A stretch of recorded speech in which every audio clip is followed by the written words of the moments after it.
Guys, welcome back to my channel. তো প্রথমেই দেখো কুকুরটাকে দিয়ে শুরু করছি, তারপরে আর কি ট্রেনে উঠবো বলে রেডি হলাম। এই দেখো যাচ্ছে, এবারে এগোচ্ছি ট্রেনে উঠবো বলে। তো এই দেখো আমার একটা দিদি, তো ট্রেন এখন আসেনি, আমরা দাঁড়িয়ে আছি। তার আগে একটুখানি দেখো আমার মা, একটু সবাইকে দেখিয়ে দিচ্ছি যে একটা ভাই, মানে এরা সবাই মিলে আমরা খুব এনজয় করেছি। আর একটা ভাই দেখো, এই যে মোটা পাড়া, আর এটা পিছনে হচ্ছে বন্দে ভারতের ছবি দেখালাম তোমাদেরকে।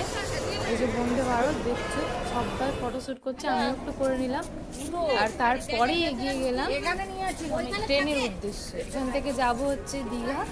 তো চলো যাওয়া যাক। এই যে আমার মা দেখাচ্ছে আমার দিকে, তো চলো যাওয়া যাক।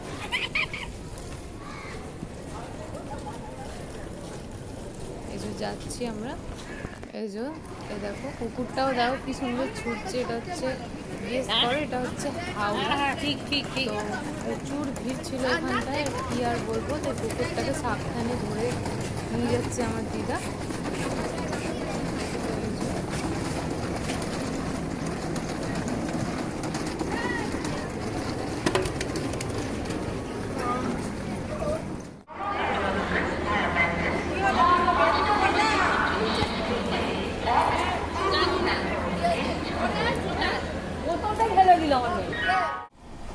সেই সময়টা চলে এলো যখন আমরা ট্রেনে উঠে পড়লাম। অ্যাট লিস্ট গাইজ আমরা ট্রেনে সত্যিই উঠে পড়লাম দীঘা যাওয়ার উদ্দেশ্যে। আর এই যে তৎক্ষণাৎ পৌঁছেও গেলাম আমরা দীঘায়। এই যে এটা হচ্ছে দীঘার প্ল্যাটফর্ম। আমার মা ভর্তি স্পটে বের করে হাসতে হাসতে, সত্যি দীঘা পৌঁছে গেছে, একটা খুশিরই ব্যাপার।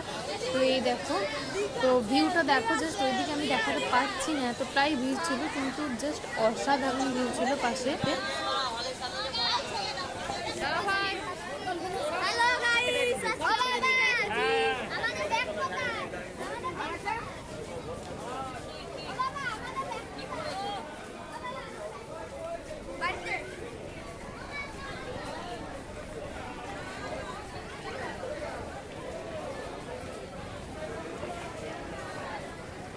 কি ভাবছো গাইস, ঘুমিয়ে পড়লে নাকি? না না, এখনো আসো, অনেক দেখাবো ভিড়।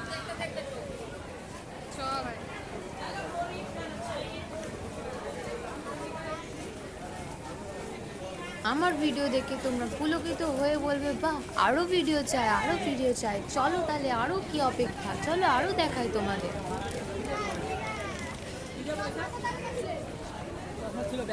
আমি ভুলে গেছি।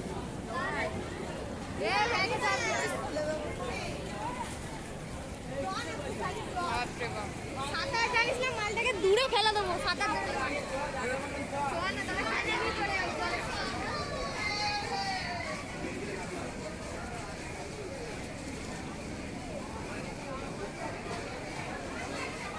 মালটাকে টানবো দেখি, আমি তুমি মালটাকে টেনে নিয়ে চলে আসবো।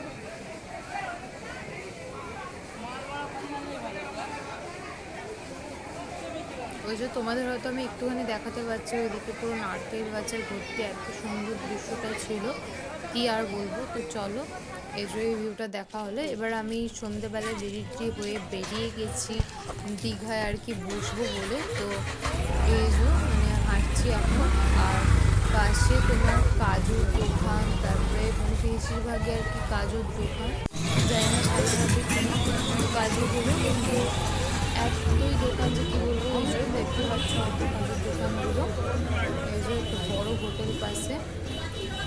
এই তো আর একটুখানি অপেক্ষা, জাস্ট দীঘা পৌঁছে গেছি, তারপরে তোমাদের ভিউটা দেখাবো, কতটা সুন্দর ভিউটা। এগুলো সব কাজুর দোকান, এইসব কাজু, এই যে সাদা সাদা দেখছো, সব কাজু, সব জাস্ট আমি কী বলবো, বা আমার মনে হচ্ছে জাস্ট পকেটে ঢুকিয়ে নিই, কিন্তু আর কি করবো, পকেটের ভেতরে পা। এবার দেখো তোমরা, এবার দেখাবো তোমাদের সকালের ভিউটাই দেখো।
4:30-র সময় উঠে এই যে আমরা চলে এলাম সূর্য দেখতে, কিন্তু আমাদের কপালটাই খারাপ ছিল, সেই দিন মেন সূর্যটা ওঠেনি আর কি। সমুদ্রের মাঝখান থেকে যেটা দেখার জন্য আমরা উৎসুক আর কি, পাগলের মতো হয়ে 4:30-র সময় উঠে আমরা দীঘা গেছিলাম। কি আর করা যাবে, সূর্যটা তো দেখতে পেলাম না, কিন্তু যেইটুকুনি দেখতে পেলাম সেটাতেই আনন্দ উপভোগ করতে হবে আমাদের।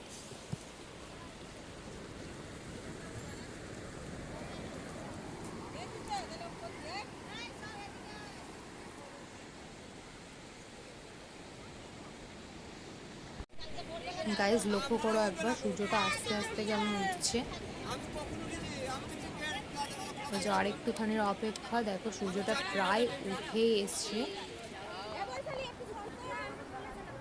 দেখো একবার এই ভিউটা দেখো, মানে অসাধারণ, জাস্ট আমি মুখে প্রকাশ করে বলতে পারছি না যে এত সুন্দর ভিউটা। আর আমরা তো নিজেদের চোখে দেখেছি, কিন্তু মোবাইলে তো অতটা ভালো দেখা যায় না, কিন্তু নিজের চোখে দেখে যা বুঝলাম, মানে জাস্ট ওয়াও, লুকিং লাইক আ ওয়াও, মানে মুখে প্রকাশ করার মতো নয় জিনিসটা।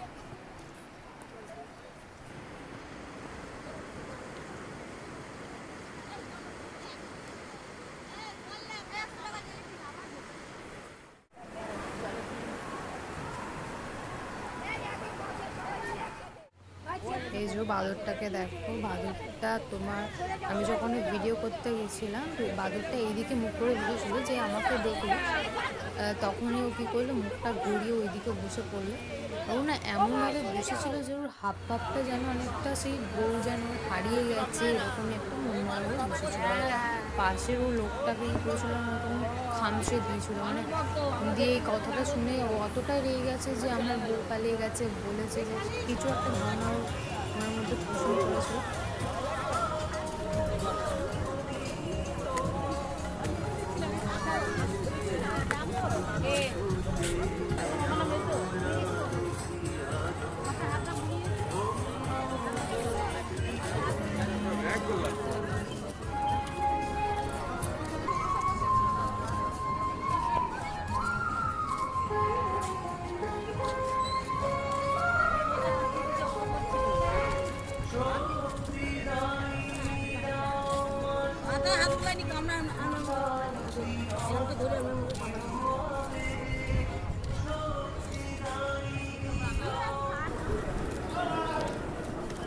সমুদ্রের দৃশ্য দেখার পর প্রায় আমরা এবার হোটেলের উদ্দেশ্যে রওনা দিলাম রাস্তা ধরে।